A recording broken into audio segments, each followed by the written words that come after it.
ED 1xBet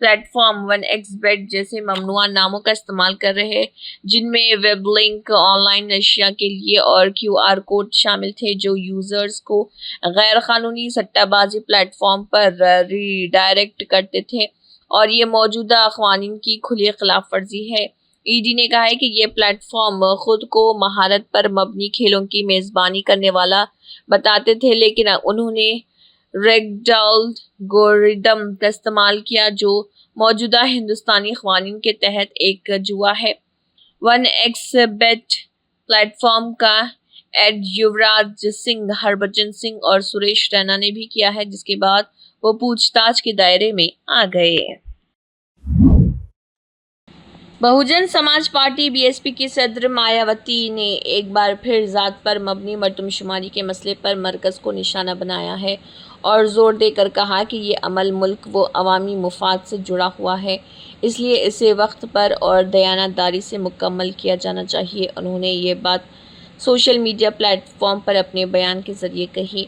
Mayawati نے BJP کے گزشتہ 11 سالہ اقتدار پر بھی سوالات اٹھائے اور کہا کہ حکومت نے اپنے دور اقتدار کی جو بے شمار کامیابیاں گنوائی ہیں ان کا زمین پر کتنا اثر ہوا یہ عوام خود وقت آنے پر بتائیں گے۔ ان کے مطابق غربت، بے روزگاری اور عوامی مصائب جیسے مسائل میں کوئی بنیادی تبدیلی نظر نہیں آ رہی، اس لیے حقیقی فائدے کا اندازہ عوام خود لگائیں گے۔ انہوں نے واضح کیا ہے کہ قومی اور ذات پر مبنی مردم شماری کا عمل کافی وقت سے زیر التوا تھا، لیکن مسلسل مطالبات اور دباؤ کے بعد اب اس سمت میں کچھ پیش رفت ہوئی ہے۔ مایاوتی نے کہا کہ یہ صرف مردم شماری نہیں بلکہ عوامی بہبود اور فلاح و ترقی کے لیے بنیادی معلومات فراہم کرنے والا قدم ہے، جس سے مختلف طبقات کی صحیح نمائندگی اور مسائل کی نشاندہی ممکن ہو سکے گی۔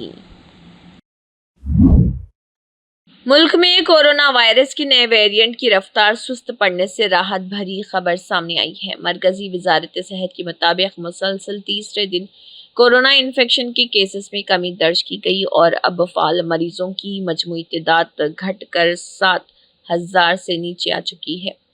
تازہ ترین سرکاری اعداد و شمار کے مطابق 17 جون کی صبح 8 بجے تک پچھلے 24 گھنٹوں میں کووڈ کے فعال کیسز میں 428 کی کمی آئی۔ اب ملک میں کل 6,836 فعال کیسز باقی رہ گئے، جبکہ گزشتہ روز 119 کیسز کی کمی ہوئی تھی۔ ریاستی سطح پر کیرالہ میں سب سے زیادہ 261 فعال کیسز کم ہوئے، اس کے بعد گجرات میں 185، دہلی میں 94، مہاراشٹر میں 28، آندھرا پردیش میں 18، سکم میں 13، آسام میں 3، جبکہ بہار، چھتیس گڑھ، تلنگانہ اور گوا میں ایک ایک مریض کم ہوا۔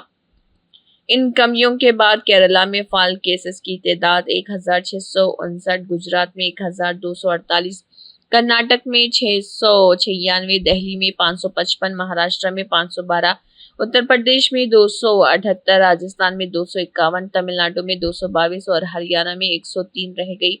تاہم کچھ ریاستوں میں معمولی اضافہ بھی دیکھا گیا۔ کرناٹک میں سب سے زیادہ 105 نئے کیسز رپورٹ ہوئے، راجستھان میں 29، ہریانہ میں 12 اور پنجاب میں 10 افراد متاثر پائے گئے۔ پورے ملک میں موسم کا مزاج مسلسل بدل رہا۔ شمالی ہند میں چلچلاتی گرمی سے لوگ بے حال ہیں تو کئی حصوں میں شدید بارش سے سیلاب جیسے حالات ہیں۔ اس درمیان محکمہ موسمیات نے اگلے 24 گھنٹوں میں دہلی، مدھیہ پردیش، راجستھان، اتر پردیش اور بہار سمیت ملک کی 16 ریاستوں میں شدید بارش کا الرٹ جاری کیا ہے۔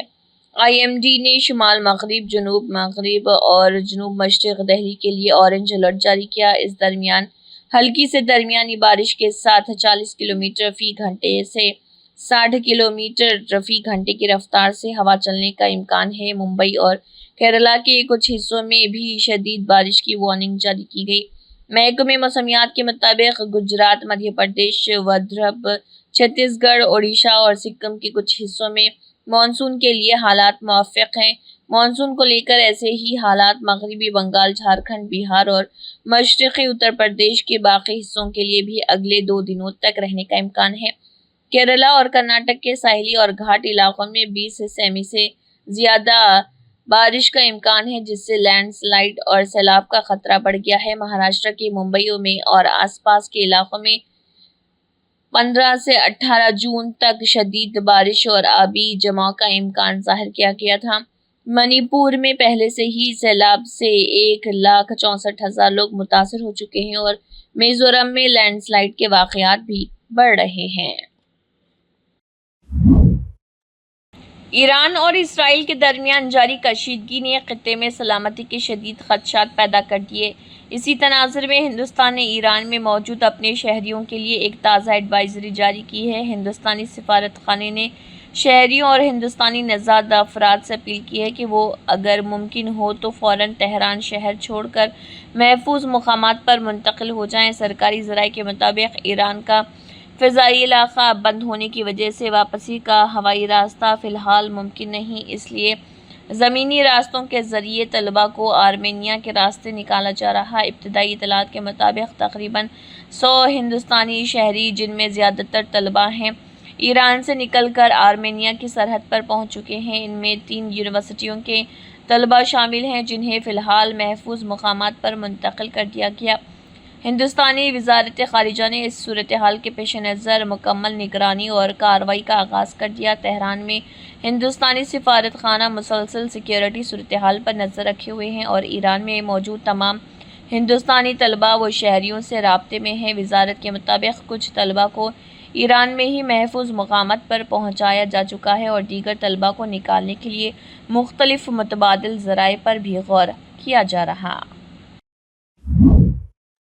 وزیر اعظم نریندر مودی G7 سربراہی اجلاس میں شرکت کے لیے کینیڈا کے شہر کیلگری پہنچ گئے۔ وہ کینیڈا کے وزیر اعظم مارک کارنی کی دعوت پر اس اجلاس میں شرکت کر رہے۔